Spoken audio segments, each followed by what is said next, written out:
now listening to the Zay Moore Podcast. I want to know what Zay thinks There's a about few that. things that we got to address. Black people got the swag. Black people set the trends.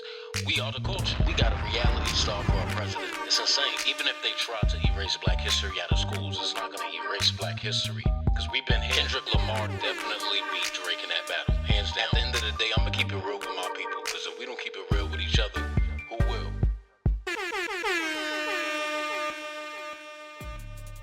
What's going on, y'all? It's your boy, Zay Moore, and I'm going to welcome you back to a brand new episode of the Zay Moore Podcast. Today is August 2nd, and we got some things to talk about today, y'all. We're going to unpack a few things. We're going to get into Donald Trump firing Dr. Erica McIntyre, the commissioner of the U.S. Bureau of Labor Statistics, after the agency released a weaker than expected July jobs report. So basically, she put out this report saying that unemployment is up, which is not what Donald Trump is saying. He's saying that jobs are great, people are unemployed, which is not the case. So we're going to go over the firing and why she was fired. We are also going to go over 5 ways you can make money in your sleep. Financial wealth, generational wealth is very important. And I always tell y'all here on my platform that I'm always going to put my people up on ways how you can make money for you and yours. So we're going to go over 5 ways you can make money in your sleep. Last but not least, I want to keep key with y'all a little bit about Trick Daddy saying that Beyoncé is not a vocalist. Yeah. We're going to go over that because what the hell? If she ain't a vocalist, what is she? So, yeah, we're definitely going to dive into that. Yeah, we're going to have some fun today on today's show. If y'all are wondering how I'm doing, because, yesterday we met, I told y'all about the Mexican dude racial profiling me, asking me if I was a drug dealer. If y'all wonder how I'm doing, I'm still upset. I went this morning to go get my coffee and I was looking for him. You feel me? Because I wanted to walk up to him and be like, hey, did you want to buy some drugs? Deadass. I was just going to walk up and say that. Like, you want to buy some drugs? And he probably would have looked at me like, what? Like, yeah. You remember me? Stop playing with me. You just got to laugh. And the do you want to buy some drugs joke, that's from Mean Girls. Who hasn't seen Mean Girls, right? But Lindsay Lohan's character, she referred to Tina Fey's character, her teacher, as a pusher, right? And she wasn't a pusher. When she said she was a pusher, she meant like she pushes through her hard times, like her trials and her tribulations. But Lindsay Lohan took that as she was a pusher. So when the next time her teacher saw her, she was like, oh, hi, did you want to buy some drugs? So, that's all I've been thinking about, trying to make it lighthearted, trying to make it a joke. Again, right, that speaks to a bigger issue. And that's why I got mad yesterday. Like that just immediately sparked just a global issue that we have with stereotyping black men. And I think that's where my anger really came from. But, yeah, let's go ahead, y'all, and get this show started. Let's get into these topics. So on August 1st, 2025, President Donald Trump fired Dr. Erica McIntyre, the commissioner of the U.S. Bureau of Labor Statistics, after the agency released a weaker than expected July jobs report. The employment figures showed just 73,000 jobs gained in July, and earlier months, May and June, were revised downward by a total of 258,000 jobs. Trump publicly accused McIntyre, who was appointed by President Biden and confirmed in early 2024, of intentionally manipulating the job data to make him and the Republican Party look bad, calling the report rigged. He cited her inability to deliver numbers aligned with his preferred economic narrative and said she would be replaced with someone much more competent. There's no proof of any of that, by the way. Just sounds like he's trying to make somebody sound bad for telling the truth. He fired her for telling the truth. That's what it looks like to the public. That's what I'm gathering, going through all of the comments and the reactions to this. Because, what she'd have to gain, for putting out the wrong information. Like, again, stop playing in people's face, buddy. Stop. We ain't stupid. This was her job. You feel me? So basically, you fired her for doing her job. I want to go really quick to MSNBC so y'all can get the gist of what's going on.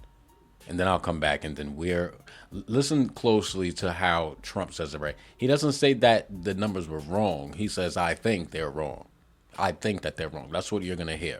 Go ahead and listen to this clip, y'all, and I'll be right back. Today, Fox News commentators reacted in stunned silence to a brutal July jobs report that was way below market expectations. Crucially, the report also revised the previous jobs data from the last 2 months, which is standard practice. This happens a lot. It's a hard thing to measure. That turned out to be the worst part of today's report, right? So the revisions reduced job growth for May and June by a combined 258,000 jobs, like enormous revisions. Basically, what we have now is the worst 3 months of job growth since the pandemic, worse than any 3 months under Joe Biden for his entire presidency. And how did Donald Trump respond to that bad news published by the Bureau of Labor Statistics Commissioner? So you know what I did? I fired her. Right. And you know what? I did the right thing. Why did you fire the head of the Bureau of Labor Statistics? Because I think her numbers were wrong. If any government official going forward is presenting data or information you don't like, should they fear for their job? I've always had a problem with these numbers. We need people that we can trust. Why should anyone trust the numbers? Well, that's and the if big you're thing. You're right. No, you're right. Why should anybody trust numbers? Firing the people in charge of publishing accurate information in the economy is exactly the kind of thing that folks like us and many critics of Trump have worried about since Trump returned to office. I mean, this is the kind of dictator 101 playbook, right? Questioning existence of empirical data, going after someone that gives you a statistic you don't like. And boom, there it is. There it is. Classic dictator behavior. Because again, there's no proof suggesting, oh, the numbers that she put out are incorrect. This is just how he feels. He doesn't like the numbers, so he's firing her. Like, buddy, what are you doing? That's not presidential behavior. Instead of addressing the numbers, right? Figuring out what needs to be done to fix the unemployment rates, you fire the lady that puts out the statistics for just doing her job. I was watching an interview with Keke Palmer and Marlon Wayans, and he said that he didn't turn on the news because, he was like, it's just all so negative. And with everything that's going on now in politics, he's like, you're going to turn on the news and like, he can be like, damn, is slavery back? I mean, at this point, what else can Trump do to wow us? And the funny thing, the funniest thing of all about all this is that, the trade policies, the uncertainty that's coming from the trade policies and the tariffs and all of that stuff that's going on, that's also creating a major issue within the job market. Sectors like manufacturing, construction, government, you feel me? Like all of those areas saw a lot of notable job losses because of all of that. So again, instead of addressing the issue, well, I mean, you are the issue, right? So how can, right? So like, it's funny, but like, instead of addressing the issue, you fire her. I think it's whack. I think, again, it's just steps into more of his way or the highway. And is, I feel for this woman. She was only in that position for, I believe, about 18 months. And of course, she would have had some sort of credibility, or she would have been in that position. So to be let go sucks, right? Of any job, right? You're comfortable, you got this great position, and then boom, some dictator comes around and just pulls the rug from under your feet. It's whack. And this just says to me that now he's going to put somebody from his camp in that position that can manipulate and control the narrative, right? Put out there what I want to be out there, not what's really the truth. That's all that's going to come from this situation. It's the same thing with the Epstein files, right? It's like people are requesting for the release of them, but he's the president. He has hands and everything, so we ain't gonna get him. And like I said, if we do get him, they will be altered. That's really how I feel.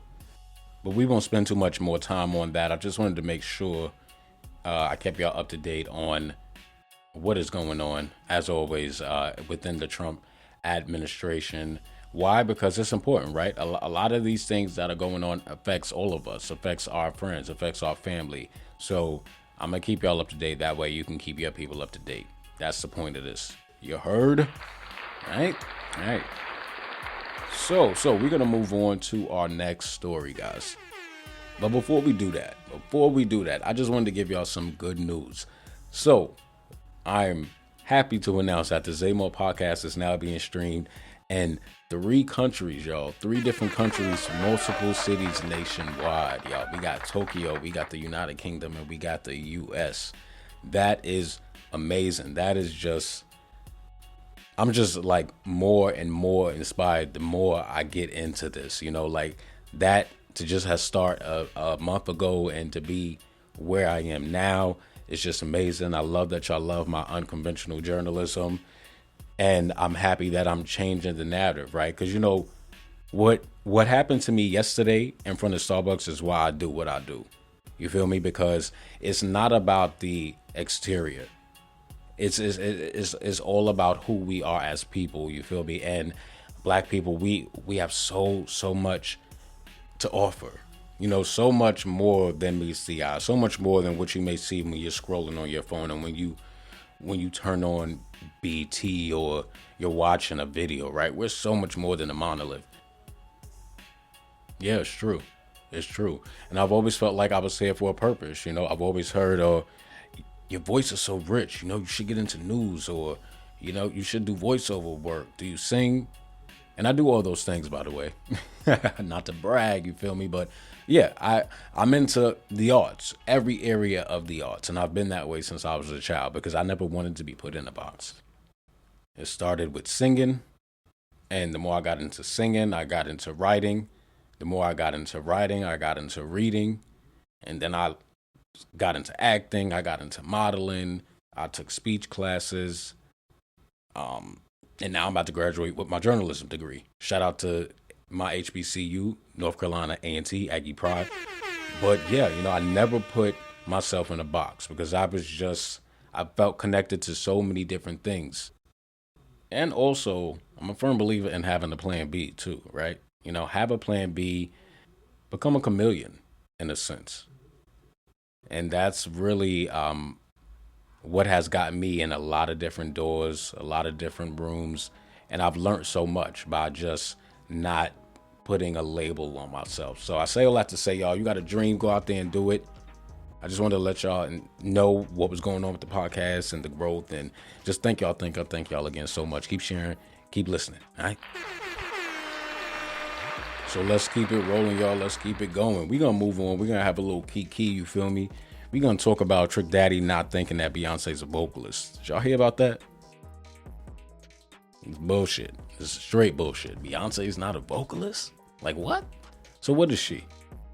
Does she just make sounds with her mouth? Because, I mean, I've heard Beyonce do so many octaves.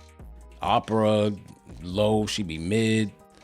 Opera, soprano, tenor. Like, I mean, isn't that what a vocalist is?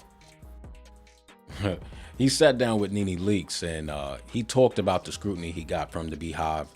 And he doubled down on what he said. You know, he still said on her show, and this is current, you know, just like a few days ago, he still doesn't feel like Beyonce is a vocalist. And he brought up names like Mariah Carey and Whitney Houston, who are all amazing, right? Like we know what a vocalist is, y'all. And just to give you an idea of Beyonce's vocal ability, right? Her lowest note has been reported to be around an A2. Although some people claim she has hit a G2 in studio sessions, her highest note is a E6 in a falsetto head voice. That spans approximately 3 octaves and major third, A2 to E6. So if you know anything about octaves, right, and singing, we used to go over this all the time when I was in the choir rehearsal and when I was in vocal training. But this right here, one, is only a vocalist can do these things, right? Now, of course, everyone's vocal ability isn't the same. If we talking about Whitney Houston, she also sings in 3 octaves. Ariana Grande sings in 4. Mariah Carey sings in 5 with whistle tones. And we got Adele with, 2.5.